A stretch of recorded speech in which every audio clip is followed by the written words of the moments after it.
Now we are equally honored to welcome our second commencement speaker, the Honorable Rufus Edmisten. As a proud son of Boone, North Carolina, Rufus has spent a lifetime in service to North Carolina. From his early years on with Senator Sam Ervin's staff during the Watergate hearings to serve as North Carolina's Attorney General and later Secretary of State, over more than 3 decades of public service, he became known not only for his legal expertise, but for his warmth, wisdom, and genuine care and compassion for the people that he served. Today, he continues that legacy through his own law practice and as a familiar, trusted voice on North Carolina politics. But beyond the titles and the achievements, Rufus is, at heart, a storyteller and a mentor who has never forgotten where he came from and who has always believed in lifting others up. It is indeed a privilege to welcome someone who has given so much to others and who I know is excited to share some words of encouragement with an incredible class before us today. Please join me in welcoming the Honorable Rufus Edmisten.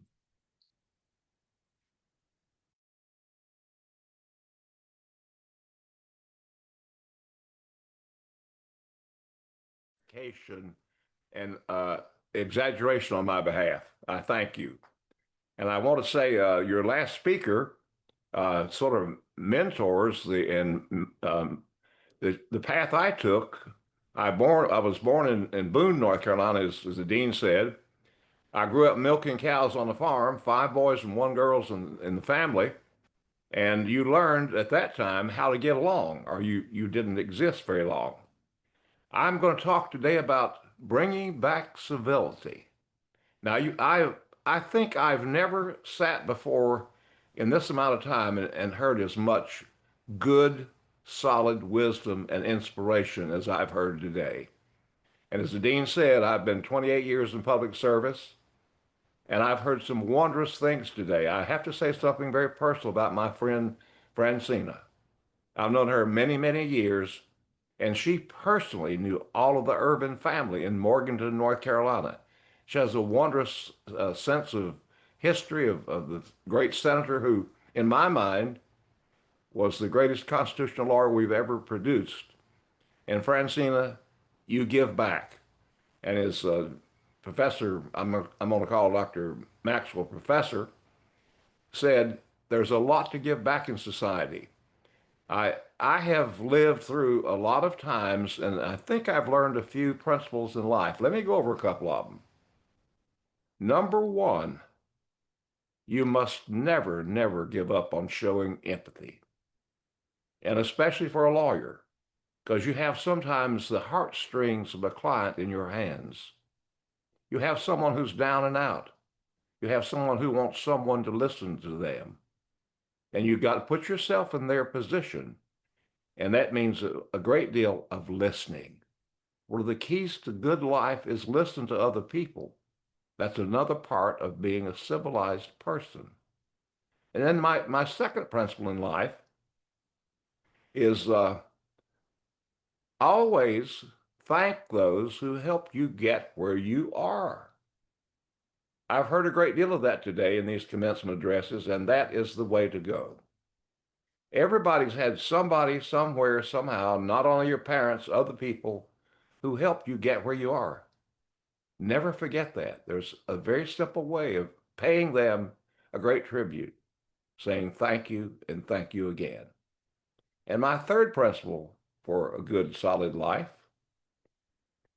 is to choose your friends wisely. Now, how many times have we run across someone who thrusts themselves upon us? As a lawyer, you want to find many times that clients want to become your friend overnight. Beware many cases of people who want to be part of your friendship. Sometimes you have to use a little diplomacy and say, I'm your professional attorney. I'm not going to be your friends, because some friends that stay aggravated and angry all the time want to make you like they are. Avoid that. And the other principle that I have is avoiding that terrible thing called hubris. That old Greek word, which means puffed up. You think you're better than anybody else. You do too many I, me, my's in your conversations and in thinking of yourself.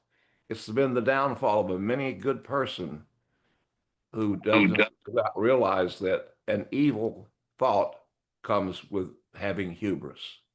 Watch for it. Ask your friends to tell you if you start getting full of hubris. You won't be a good lawyer if you're full of hubris. And then I'm going to take off on my fifth principle in life for a good life. It's something that Francina said, having a spirituality. Now, in 28 years of public service, of course, I've seen the dregs of society. I've seen how children are abused. I've seen all those other things in life. But the one thing that I found that puts people above other creatures of life is having spirituality, some sort. I don't care what kind you have. I don't what the brand is. I don't care if any denomination. It can be a walk in the morning to smell the roses. It can be the laughter of children playing. It can be a wonderful Carolina blue sky, Mr. Maxwell. It can be any number of things, but if you combine a spirituality with these other principles I've enunciated, I think you'll have a good life. Now, this is especially important today when we're at one of those throats. You turn the TV on, and look what's happening. People are trying to demean another person. I often hearken back to the days when I was the deputy chief counsel of the Senate Watergate Committee. Senator Ervin and Senator Baker decided from the very beginning, we will show a civilized nature in these hearings. And I defy anyone to show me a time when there was not civility extended in those hearings. It can be done. It's not going to come from Washington. It's not going to come from your capital. It's not going to come from the capital of Liberia. It's got to come from the heart of mankind saying, I will conduct myself in a civilized manner. Social media, AI, I don't know what to think of it because you say these things and you let the brain send button go wild when you should be pausing the brain pause button. So if you take these principles and you apply them in your everyday life, you're going to turn out to be a better person, you're going to be part of your community, and you're going to be a good lawyer. And another thing I will say before I leave, I've learned the preciousness of time and brevity. And that's why my speech is going to be very short, because I'm very proud of you. I know what it's like to go to law school at nighttime. It's heavy. It's a duty. And many of you can't, or right now should be at work probably, but you've taken your time out. So my heartiest congratulations. I'm proud of you. And thank goodness people like you have the gumption and the will and the spunk to make things in life happen and to make a difference.